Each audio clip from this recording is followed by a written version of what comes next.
அருமை உறவுகள் யாவருக்கும் விடுதலை சிறுத்தை கட்சி சார்பிலே பணிவான வணக்கத்தை தெரிவித்துக் கொள்கிறேன். இன்னும் 7 நாட்களே இருக்கிறது நாடாளுமன்ற தேர்தலுக்கு. தருமபுரி நாடாளுமன்ற வெற்றி வேட்பாளர் வழக்கறிஞர் மணி அவர்களுக்கு நாம் உதயசூரியன் சின்னத்தில் வாக்களிக்க வேண்டும்.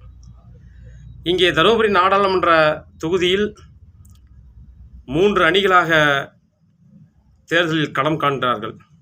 ஒன்று இந்தியா கூட்டணி, இன்னொன்று தேசிய ஜனநாயக கூட்டணி, இன்னொன்று அதிமுக கூட்டணி.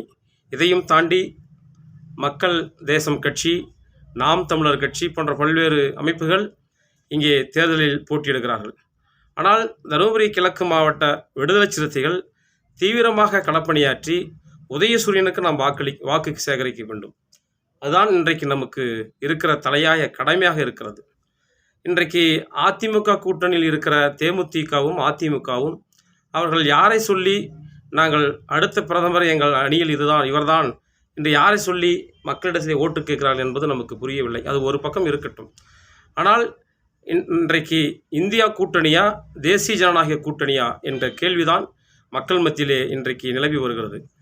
இந்த தேசிய ஜனநாயக கூட்டணி என்பது நரேந்திர மோடி தலைமையில் பாஜக கூட்டணி இங்கே போட்டியிடுகிறது. பாஜக கூட்டணியில் பாட்டாளி மக்கள் கட்சியை சார்ந்த சகோதரி சௌமியா அன்புமணி இங்கே போட்டியிடுகிறார். நாம் சௌமியா அன்புமணியை கேட்பதை விட மோடி அவர்களை கேட்பதான் சரியாக இருக்கும் என்று நினைக்கிறேன். இந்த 10 ஆண்டு கால மோடி ஆட்சியில் இந்த தமிழகத்திற்கு மட்டுமல்ல ஒட்டுமொத்த இந்தியாவிற்கும் இவர்கள் என்ன செய்தார் என்ற கேள்வி நாம் மக்களிடத்திலே எழுப்ப வேண்டும். இன்றைக்கு வேலை வாய்ப்பு கொடுப்பதாக உறுதியளித்தார்கள். ஒவ்வொரு குடும்பத்திற்கும் ஒவ்வொரு உறுப்பினர்களுக்கும் 15 லட்சம் வங்கி கணக்கிலே செலுத்துவோம் என்று சொன்னார்கள். ஆண்டுக்கு 2 கோடி இளைஞர்களுக்கு வேலை வாய்ப்பும் தருகிறோம் என்று சொன்னார்கள். கருப்பு பணத்தை மீட்கப் போகிறோம் என்று சொன்னார்கள். ஆனால் 76 ஆண்டு காலம் இந்த நாட்டை ஆண்ட காங்கிரஸ் கட்சி இந்த நாட்டுக்கு இருந்த கடன் 55 லட்சம் கோடி தான். ஆனால் 10 ஆண்டு காலம் இந்த பிஜேபி ஆட்சி செய்யும் பொழுது உலக நாடுகளிலிருந்து இந்திய தேசத்திற்கு வாங்கிய கடன் 105 லட்சம் கோடி. இந்த பணத்தை எல்லாம் இவர்கள் என்ன செய்தார்கள், யாருக்காக கொடுத்தார்கள் என்று பார்த்தால் அதானிகளுக்கும் அம்பானிகளுக்கும் மட்டுமே கொடுத்தார்கள். இவர்கள் கார்ப்பரேட் முதலாளிகளை மட்டுமே ஊக்குவிக்கிறார்கள். அவர்கள் மட்டுமே வளர்ச்சியடை செய்கிறார்கள். இந்தியாவுடைய பொருளாதாரம் எங்கே வளர்ந்திருக்கிறது? ஒன்றுமில்லை. இன்றைக்கு மற்ற மேலை நாடுகளை விட இன்றைக்கு இந்தியாவுடைய பொருளாதாரம் வீழ்ச்சி அடைந்திருக்கிறது. அந்த அளவுக்கு இவர்கள் சரிவை சந்தித்திருக்கிறார்கள். விலைவாசி உயர்வை கட்டுப்படுத்த முடியவில்லை. வேலைவாய்ப்பை அதிகரிக்க முடியவில்லை. சுகாதாரத்தை மேம்படுத்த முடியவில்லை. எல்லா வகையிலுமே இவர்கள் தோல்வி கண்டிருக்கிறார்கள். எதை சொல்லி இவர்கள் வாக்கு கேட்க வருகிறார்கள் மக்களிடத்திலே? நாங்கள் ஆட்சிக்கு வந்தால் அதை செய்வோம் இதை செய்வோம் என்று சொல்லுகிறார்கள். இன்றைக்கு தேர்தல் பத்திரம் மூலமாக பல லட்சம் கோடி இன்றைக்கு பிஜேபி ஊழல் செய்திருக்கிறது. ஆனால் ஊழல் செய்தவர்களையும் ரவுடி பட்டியலில் இருக்கிறவர்களையும் அவர்கள் கட்சியில் இணைத்து கொண்டு நாங்கள் ஊழலை ஒழிப்போம் என்று சொல்வது உண்மையிலே வெட்கக்கேடாக இருக்கிறது, நகைச்சுவையாக இருக்கிறது. எப்படி இவர்கள் ஊழலை ஒழிக்க போகிறார்கள்? யார் இவர்கள் ஊழலை ஒழிப்பதற்கு? அனைவரும் ஊழல்வாதிகளாக இருக்கிறார்கள்.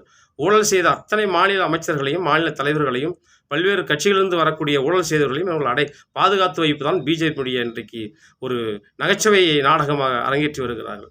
அப்படிப்பட்ட பிஜேபி இந்த நாட்டை விட்டே ஓட வேண்டும். புரட்சியாளர் அம்பேத்கருடைய அரசியலமைப்பு சட்டம் கேள்விக்குறியாக இருக்கும் நிலை ஏற்பட்டிருக்கிறது. இவர்கள் மீண்டும் வந்தால் இந்த தேசத்தை காவிய நாடாக ஆக்கிவிடுவார்கள். இந்தியா என்கிற அந்த தேசத்தை இந்து ராஜ்யம் என்று ஆக்கிவிடுவார்கள். இவர்கள் மதத்தின் பெயரால், சாதியின் பெயரால், மொழியின் பெயரால், இனத்தின் பெயரால் இந்த மக்களை பிரித்தாலும் சூழ்ச்சி ஈடுபட்டு மக்களை பிரித்து இன்றைக்கு மதவெறுப்பு அரசியலை மட்டுமே இவர்கள் பயன்படுத்தி வருகிறார்கள். சிறுபான்மை மக்களுக்காகவும் தலித் மக்களுக்கு எதிராகவும் ஒட்டுமொத்த மக்களுக்கும் எதிராகவும் இவர்கள் இந்த தேசத்தை கூறு போட்டு விற்று கொண்டிருக்கிறார்கள். கலவர பூமியாக ஆக்கி வருகிறார்கள். அப்படிப்பட்ட பிஜேபியை நாம் ஓட ஓட விரட்டி அடிக்க வேண்டும். அதை சொல்லிதான் மக்களிடத்தில் வாக்கு கேட்க வேண்டும்.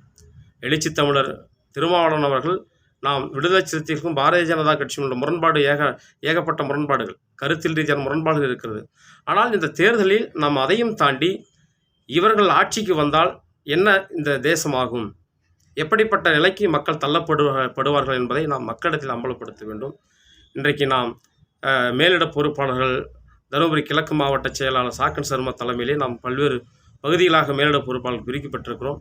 அவர்கள் இந்த 7 நாட்களில் தீவிரமாக களப்பணியாற்றுவோம். ஒவ்வொரு கிராமம் சென்று மக்களிடத்திலே பிஜேபியுடைய சதி வேலைகளை, ஆர்எஸ்எஸ்னுடைய பித்தலாட்ட அரசியலை இவர்கள் ஏன் கூட்டு வைத்திருக்கிறார்கள் என்பதை மக்களிடத்தில் அம்பலப்படுத்த வேண்டும். இன்றைக்கு பிஜேபி விட ஒரு மோசமான கட்சி இல்லை, மார்க்கு போட வேண்டுமானால் 0க்கு கீழே தான் சொன்ன பாட்டாளி மக்கள் கட்சியினுடைய மருத்துவர் ராமதாஸ் அவர்கள் இன்றைக்கு வெறும் தேர்தல் அரசியலுக்காக, பதவிக்காகவும், பணத்துக்காகவும் இன்றைக்கு மோடியுடன் கைகோத்திருக்கிறார். பிஜேபியுடன் கூட்டணி வைத்தால் தற்கொலைக்கு சமம், நான் தற்கொலை செய்து கொள்ள தயாராக இல்லை என்று சொன்ன அம்மா மக்கள் முன்னேற்ற கழகத்தினுடைய தலைவர் டிடி தினகரன் இன்று மோடியுடன் கைகோத்திருக்கிறார். இவர்கள் யாரை காப்பாற்றுவதற்காக, என்ன நோக்கத்திற்காக இவர்கள் கைகோத்திருக்கிறார்கள் என்றால் அப்பட்டமான வெறும் அரசியல் நாடகம். மக்களை ஏமாற்றுவதற்கு மட்டும்தான் இவர்கள் மோடி ஆதரித்து கொண்டிருக்கிறார்கள். சொந்த மக்களையே இன்றைக்கி ஏமாற்றி பிழைப்பு நடத்தி கொண்டிருக்கிறார்கள். அப்படிப்பட்ட அரசியலை நாம் மக்களிடத்தில் அடையாளம் காண வேண்டும், அடையாளப்படுத்த வேண்டும். அதான் இன்றைக்கு நாம் பிஜேபிக்கு எதிராக நாம் சவால் விட்டு இன்றைக்கி தேர்தல் காலத்தில் பணியாற்றியிருக்கிறோம். தமிழகம் முழுவதும் இன்றைக்கு 40 தொகுதிகளிலும், பாண்டிச்சேரி உட்பட 40 தொகுதிகளிலும் இந்தியா கூட்டணி வலுவாக இன்றைக்கு களம் அமைத்து தேர்தல் காலத்திலே பணியாற்றி வருகிறார்கள், சுற்றி சுழன்றி வருகிறார்கள். இன்றைக்கு சென்னை வருகிறார் மோடி, ராஜ்நாத் சிங் மதுரைக்கு வருகிறார், அமித்ஷா 2 நாளில் தமிழகம் வருகிறார். தேசிய தலைவர்கள், ஒட்டுமொத்த பிஜேபியுடைய தேசிய தலைவர்கள் அனைவரும் தமிழ்நாடை குறிவைத்து வந்து கொண்டிருக்கிறார்கள். இவர்கள் என்ன மக்களிடத்திலே சென்று எதை சொல்லி வாக்கு கேட்பார்கள் என்று சொன்னால் மதம் மதம், ஜெய் ஸ்ரீராம் ஜெய் ஸ்ரீராம், அவ்வளோதான். வேறு எந்த கேள்வியும் கிடையாது. 6 கேள்வி கேட்டாலும், யார் பத்திரிகையாளர் கேள்வி எழுப்பினாலும் ஜெய் ஸ்ரீராம் ஜெய் ஸ்ரீராம். ஆக இவர்கள் யாரை பாதுகாப்பதற்காக, இந்த மக்களை எந்த அடிப்படையில் இவர்கள் பாதுகாப்பதற்காக இவர்கள் தமிழகத்திற்கு வாக்கு கேட்கிறார்கள்? புயலால் பாதிக்கப்பட்ட பொழுது தமிழ்நாட்டு மக்களை பாதிக்க வராத